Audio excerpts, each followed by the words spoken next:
Bom, já foi feita a proclamação do capítulo 14 do Evangelho segundo Mateus. Nós já tivemos 30 minutos de reflexão sobre esse tema e agora, então, o Clóvis fará uma apresentação desse trecho do Evangelho.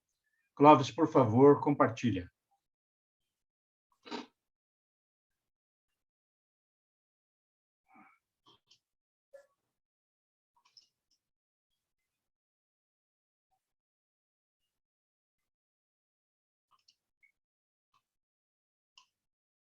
Momento.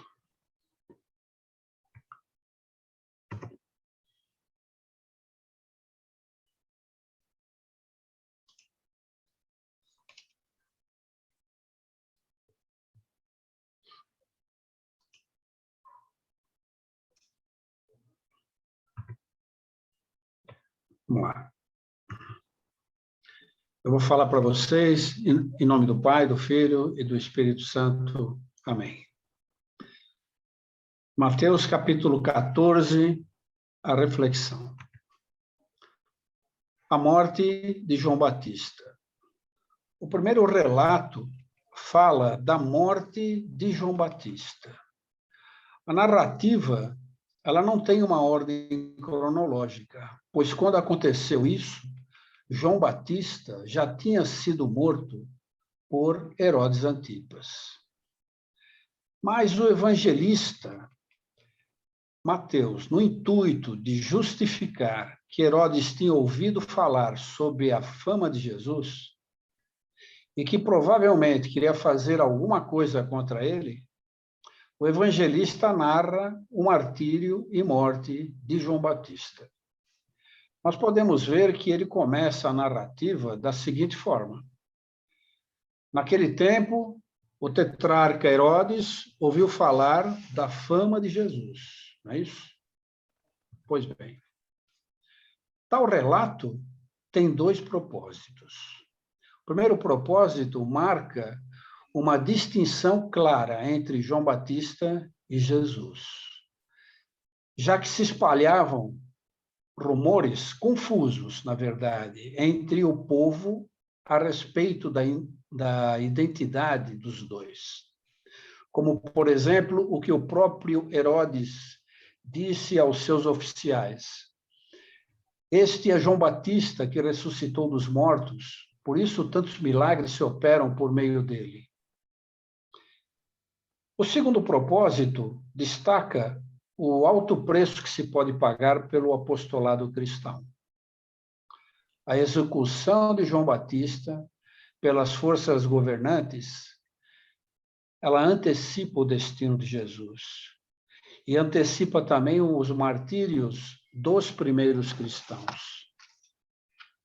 Bem, esse Herodes Antipas era filho de Herodes o Grande. Ele governou a Galileia e a Pérea do ano 4 a.C. até o ano 39 depois de Cristo.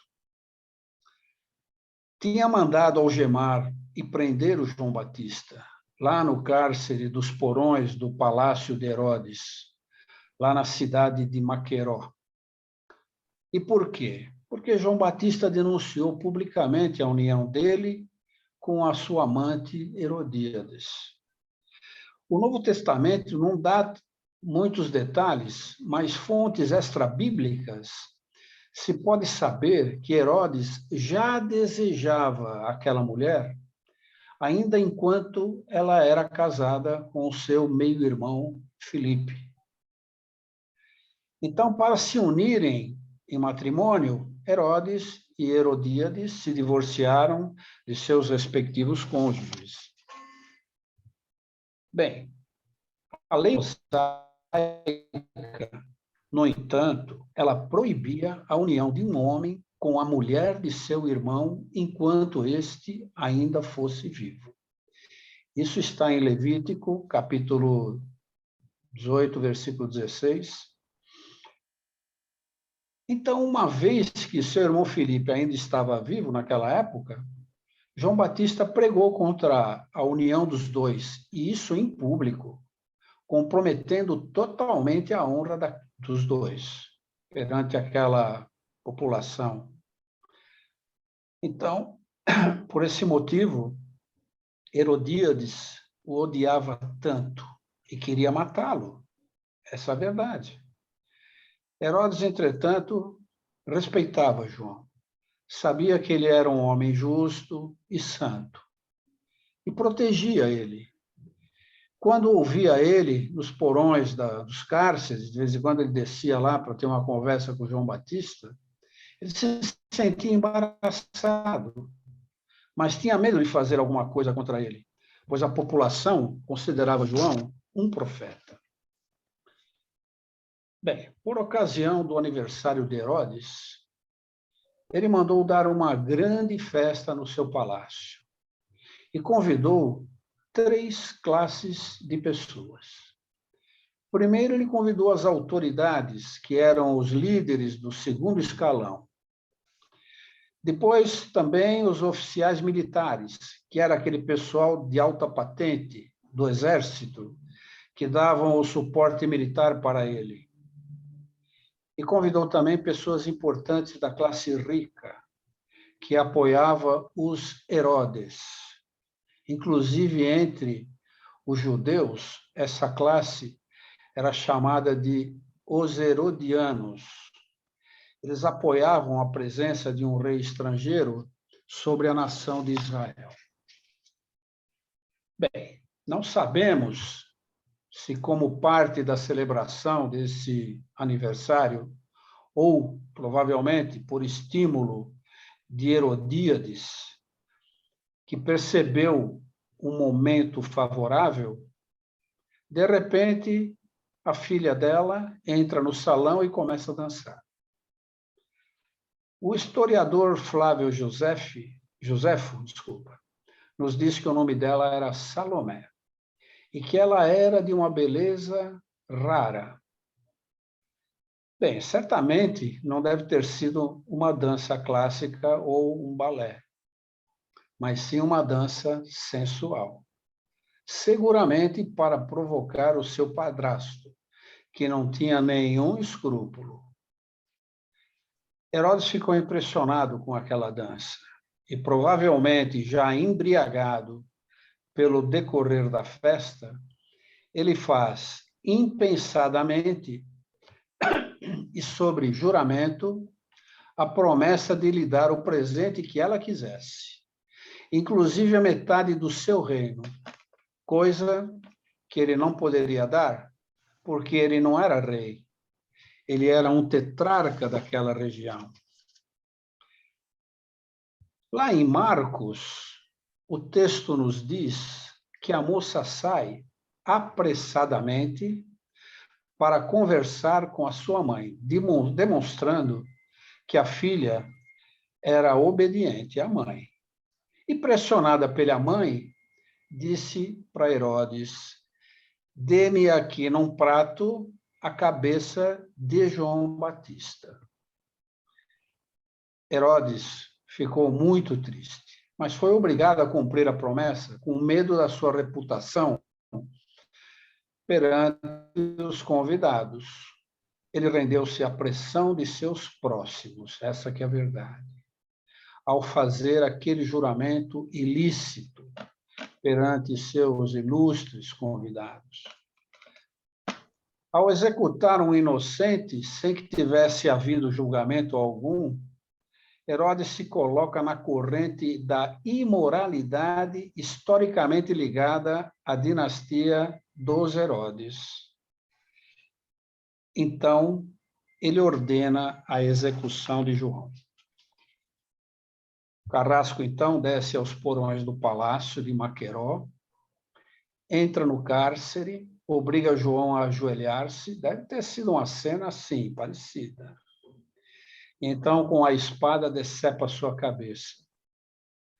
Pega pelos cabelos, põe no prato, como ela havia pedido, e, subindo lá do calabouço, entrega a cabeça de João Batista a Salomé.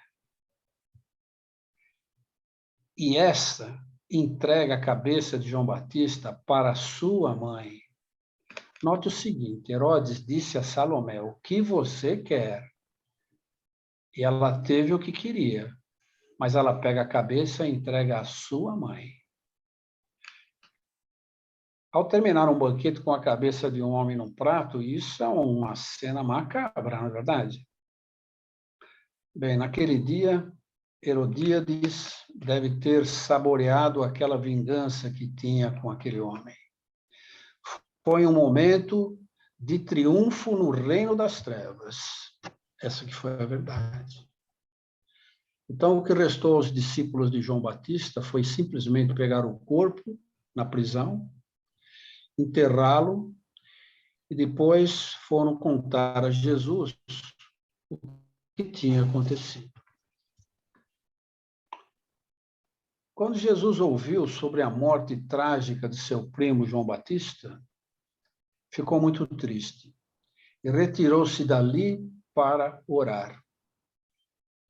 Não foi para uma cidade, mas foi para um lugar solitário, afastado das multidões, e num barco, para que ninguém o seguisse. Ele queria ficar sozinho. Jesus não se retirou por temor de que lhe tirassem também a vida.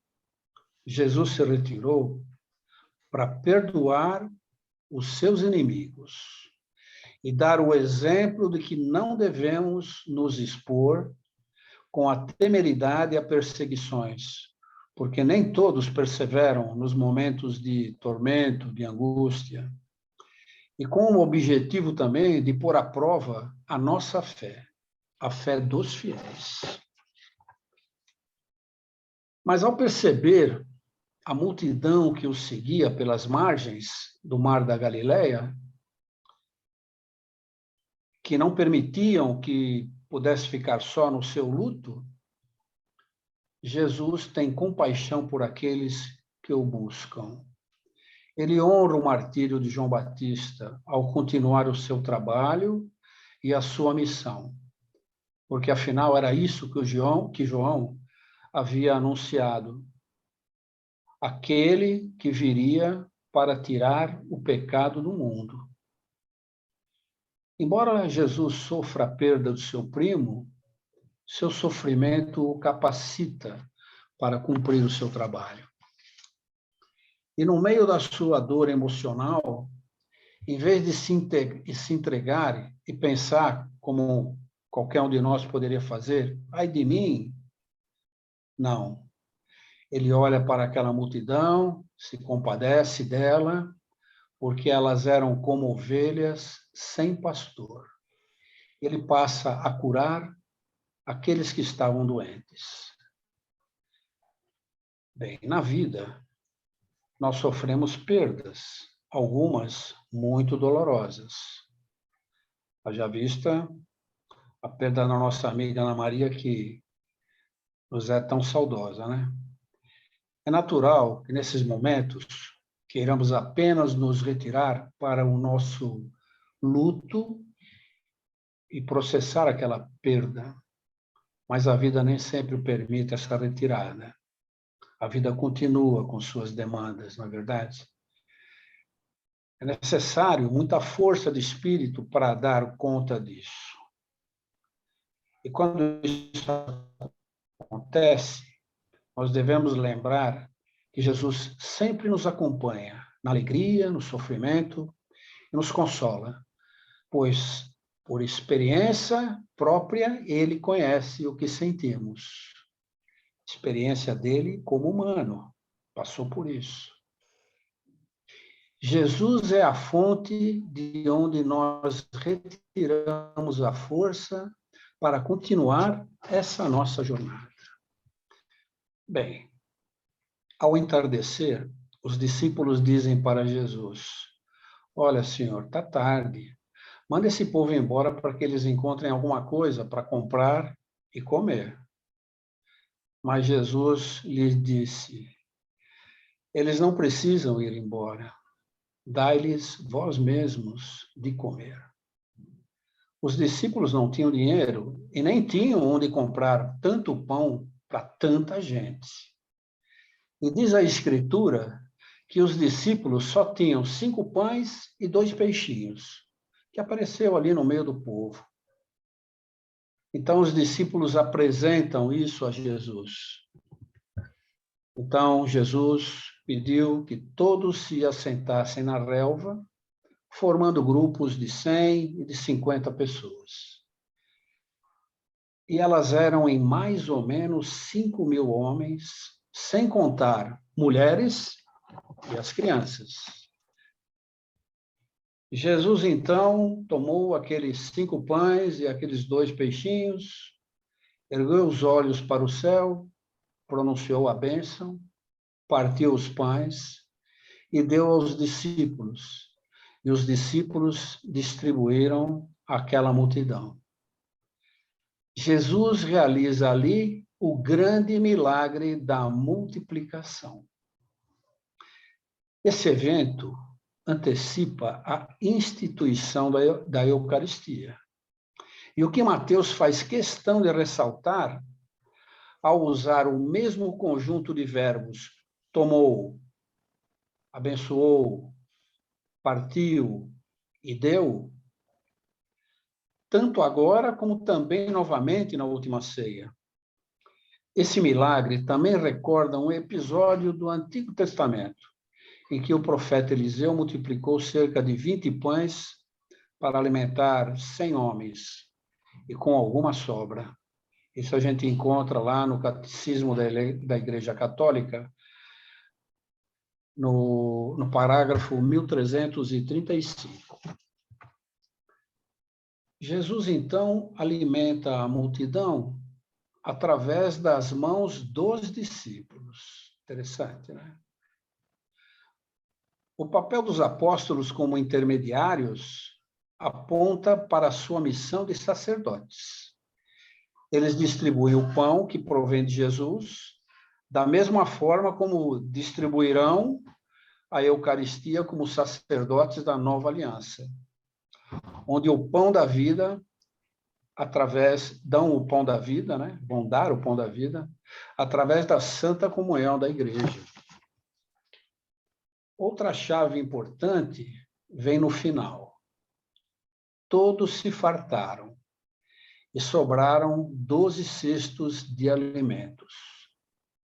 12 é um número importante no Evangelho, pois é um número de tribos de Israel. E o que quer dizer isso? Que sobrou um cesto para cada tribo de Israel, o que significa que todos foram contemplados. Nem um filho de Israel ficou sem pão.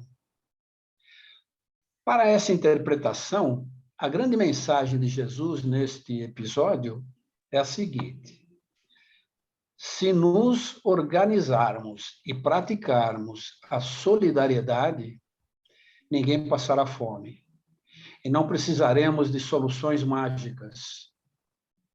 O grande milagre que Cristo escolhe fazer não é superar as leis da natureza, mas vencer o egoísmo e o individualismo dos humanos, nosso individualismo. Fazer um milagre físico, somente Jesus pode, mas o milagre moral, este sim, está ao alcance de todos nós. E é isso que Jesus quer nos ensinar. Bem, de acordo com João, no seu capítulo 6, versículo 15, ele diz assim: as pessoas, com aquele milagre da multiplicação, elas foram tão afetadas que estavam prestes a pegar Jesus à força e torná-lo um rei político.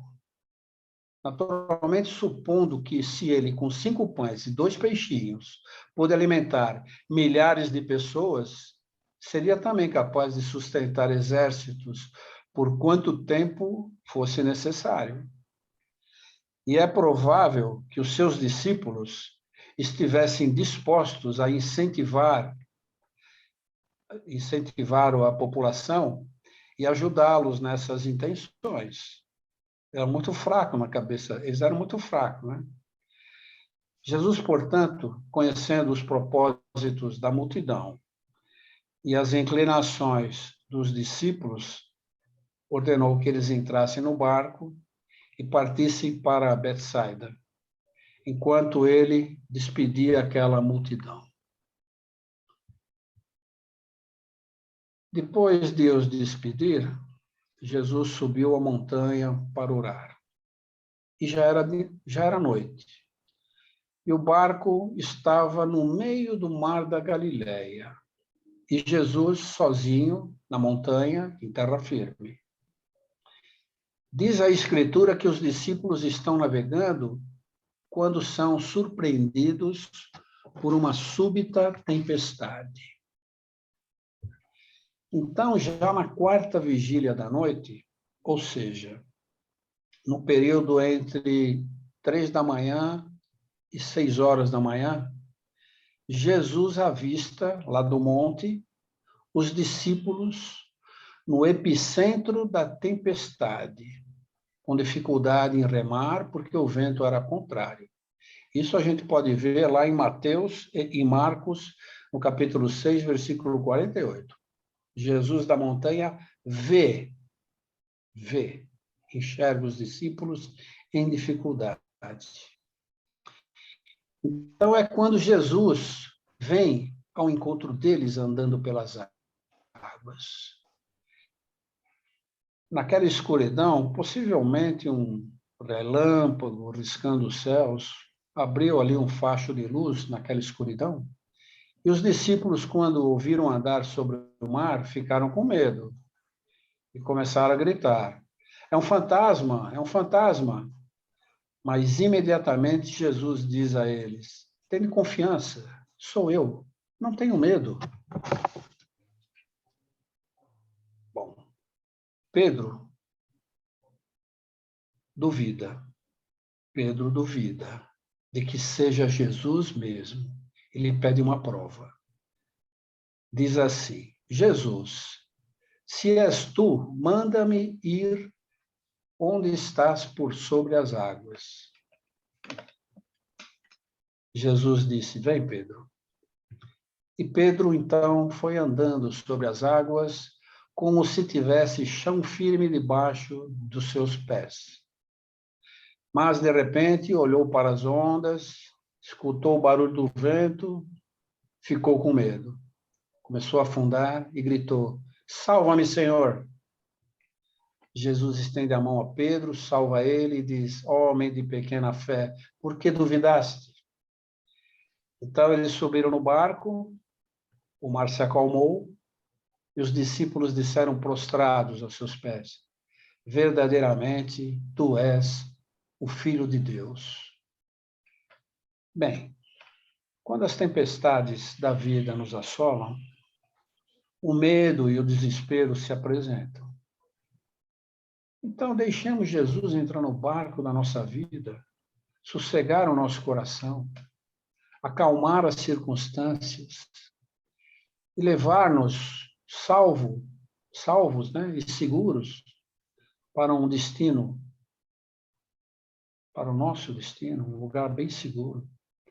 Isso dando-lhe a própria vida, dando a própria vida eterna. Bem, Jesus e seus discípulos, depois de ter atravessado o mar da Galileia, já cedo, chegam a Genezaré. O evangelista Mateus retrata que depois de uma longa ausência, o Senhor Jesus chegou àquele lugar novamente. Por isso ele menciona: tendo reconhecido Jesus, o povo daquele lugar mandou avisar toda a região e lhe apresentaram todos os doentes. Jesus ficou muito tempo sem ir naquela região. Não faziam isso com aqueles doentes, arrastando Jesus para suas casas e pedindo o toque de suas mãos, como faziam da outra vez que ele esteve lá, mas dessa vez diferente. Aproximavam-se dele com uma fé ainda maior. Por isso, lhe apresentaram todos os doentes. E esses pediam a ele que deixasse tocar ao menos a orla da sua túnica. Você lembra daquela mulher do fluxo de sangue? Pois bem, foi ela quem ensinou a todos essa sabedoria. A sabedoria que, tocando a orla de Jesus, se alcançava o milagre. Vê-se claramente como a fé dessas pessoas não desapareceu durante a ausência de Jesus, mas tornou-se maior ainda. E foi pelo poder desta fé que todos foram curados. Para concluir, deixo a vocês uma citação de São João Crisóstomo. Ele diz assim: nós não temos somente a orla ou a túnica de Cristo, mas também seu corpo para comermos. Assim, se os que tocaram a orla da túnica de Cristo receberam tão grande virtude, muito maior será a daqueles que receberem o próprio Cristo todo inteiro. Eu falei a vocês, em nome do Pai, do Filho e do Espírito Santo. Amém.